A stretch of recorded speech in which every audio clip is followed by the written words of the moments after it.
After Xiaomi officially ended the Mix 4 foldable lineup this year, the Ultra series has essentially become Xiaomi's sole representative in the ultra-premium smartphone space. After spending 2 days using it heavily, I've gathered some initial thoughts worth sharing. The phone keeps many of Xiaomi's signature design elements, like a quick shout out to my tech partner from China for sharing this video. A big thank you for making this possible. Hey everyone, it's Mickey from TechMakey. If you love staying updated with the latest gadgets, make sure to subscribe and hit the notification bell so you never miss out on our exciting tech content. The flat display, the oversized earpiece area, and the sharp right-angled frame that's common across their current lineup. That said, the rounded frame and back panel design from the previous generation are gone, so the grip doesn't feel quite as smooth in the hand. On the standard version, the color blocking and vegan leather styling from before have also been removed, which tones down that retro camera vibe and replaces it with a more futuristic, tech-focused look.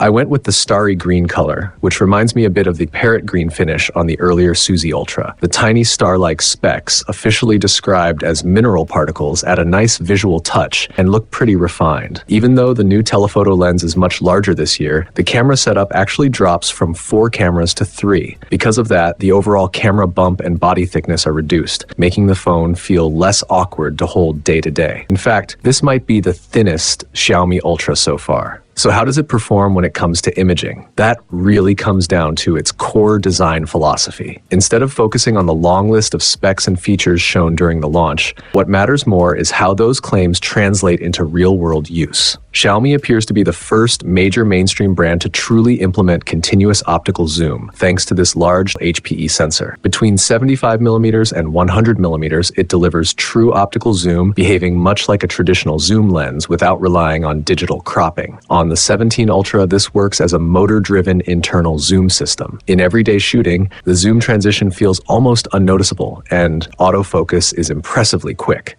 Xiaomi has set 4 default focal length points, but you can also fine-tune them using the dial. Whether I was taking photos or recording video, the overall experience felt fluid and well-polished. Taking it outside for some real-world shooting, the image quality left a strong impression. That said, the 2.5cm zoom range does feel a bit limited in practice, and it's probably close to the physical limit for this form factor. For mid-range portraits, you'll need to step back slightly compared to the 70mm lens on the previous 15 Ultra. Because the internal zoom and focus mechanisms are larger this time, the operating noise is more noticeable, especially when zooming past 4.3x or beyond 100mm. You can clearly hear a mechanical whirring sound from the lens, similar to a small fan. Another downside is the weaker telephoto macro capability. The minimum focusing distance has increased from 15 centimeters on the 15 Ultra to about 30 centimeters here. These are some of the small compromises I've noticed so far. That said, the overall image quality remains excellent. After a year of refinement, Xiaomi's handling of this 200-megapixel telephoto sensor has improved significantly, showing a deeper understanding of its strengths. Problems I experienced before, like poor highlight control, algorithm hiccups, focus instability, or even camera crashes,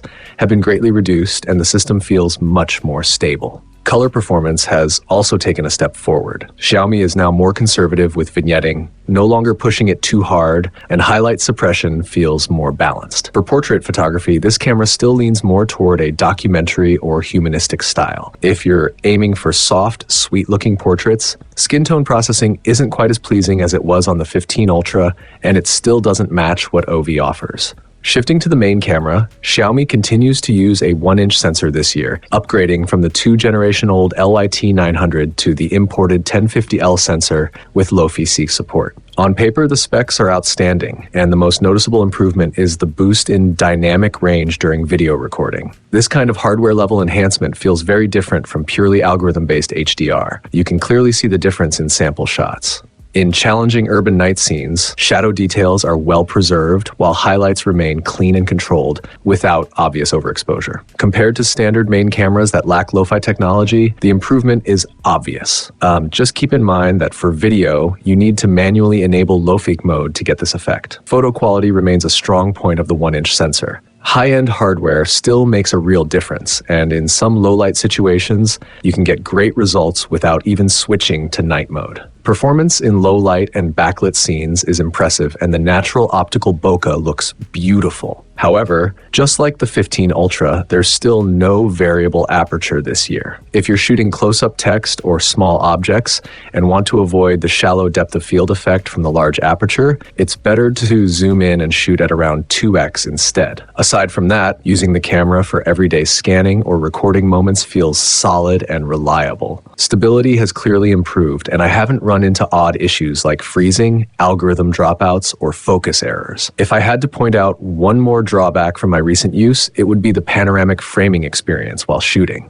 It can be a bit distracting, especially in highlight-heavy scenes where clipping is noticeable. If you open the gallery immediately after taking a photo, you can clearly see the algorithm stepping in, making fairly noticeable changes to color and exposure compared to the original capture. This year's professional photography kit comes with a beige checkered look, and the buttons on the grip have all been redesigned. In my opinion, the overall feel and build quality are a clear step up from last year. That said, I do think moving these two buttons to a slightly different position would make the grip more comfortable to use. In terms of features though, there aren't any major changes to talk about. The handle still has a built-in 2000 mAh battery, the top dial controls zoom, and the shutter button supports half press to focus and a deeper press to take the shot. From a more professional standpoint, however, that half-press focus behaves pretty much the same as before. It uses a random point focus across the frame rather than offering preset focus modes like a dedicated camera, so in real-world use,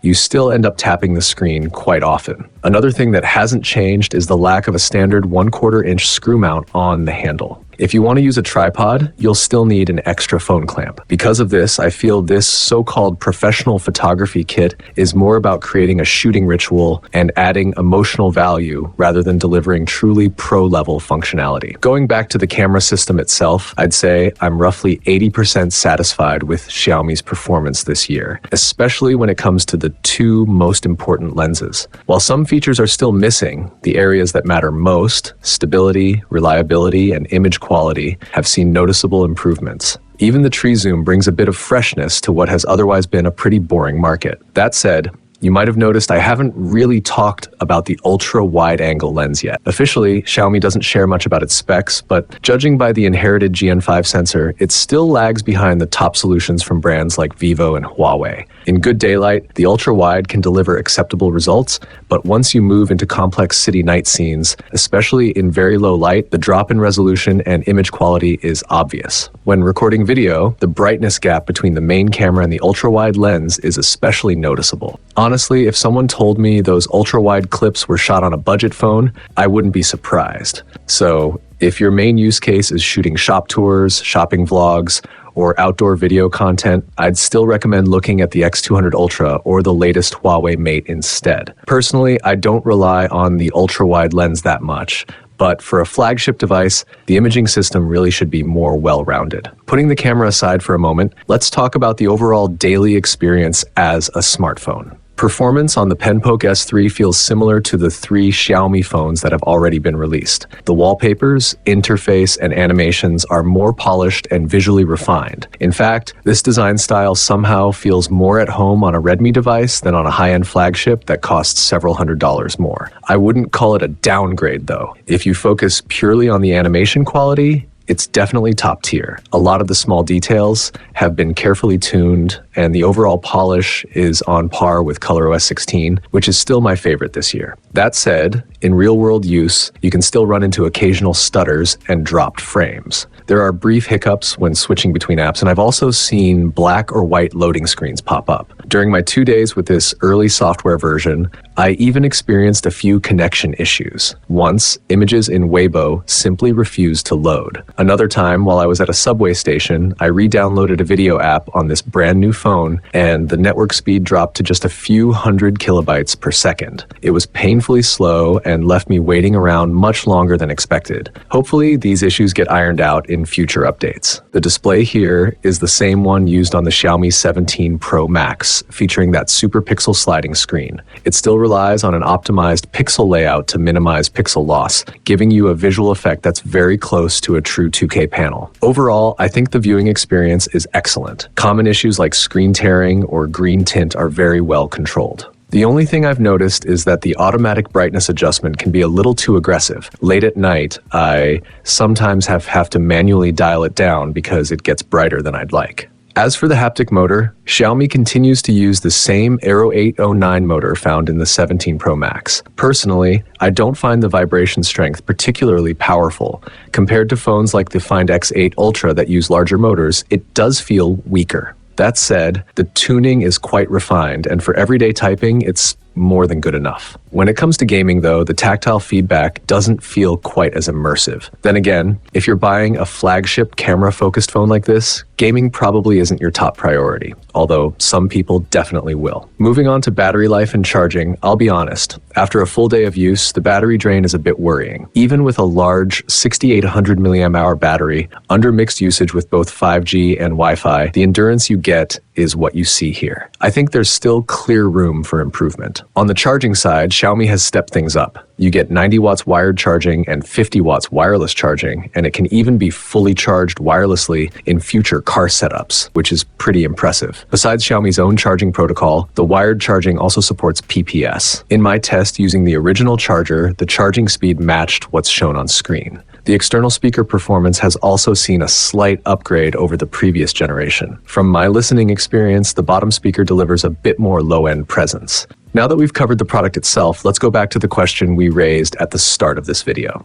After Xiaomi stepped away from the ultra-large cup strategy this year, the 17 Ultra is now carrying the expectations of Xiaomi's entire high-end lineup. On top of that, there's pressure from storage expansion and overall positioning. Honestly, I think releasing it early was a smart move. The audience for ultra-large models is relatively small, but launching around New Year's Day is enough to push many potential buyers to make an early decision. This is something you shouldn't underestimate. The X100 Ultra clearly suffered from being released too late. As for the price increase, it really comes down to how you view the standard version versus the Leica version. Many of my friends who are planning to buy this phone feel that the Leica edition, which is only about 60 pounds more expensive than the standard model, offers much better value, so they all go for the Leica version. From my perspective, though, even the base 17 Ultra is already around 60 pounds more expensive than the previous 15 Ultra with the same configuration. If you compare the Leica version to the 15 Ultra at the same spec level, the price jump is closer to 100 pounds. Technically speaking, Xiaomi could have easily added the Leica logo and the same two filters to the standard version. The computing power, sensor layout, and core hardware are essentially the same. I don't believe the Leica branding exists purely because of a rotating zoom ring or those filters. Instead, the standard 17 Ultra seems to be positioned as a price anchor, much like an expensive bottle of mineral water at a cafe. It makes the roughly 850-pound version feel more reasonable and helps smooth out the overall price increase.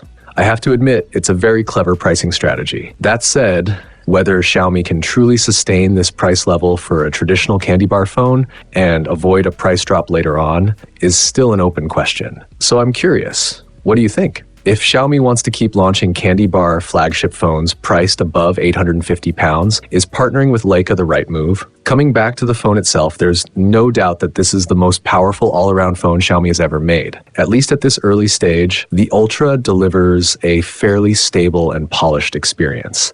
If you're interested and you're comfortable with the current price, I think it's definitely worth checking out. That's it for today's video. If you enjoyed it, don't forget to like, comment, and share. I'll see you in the next one. Bye.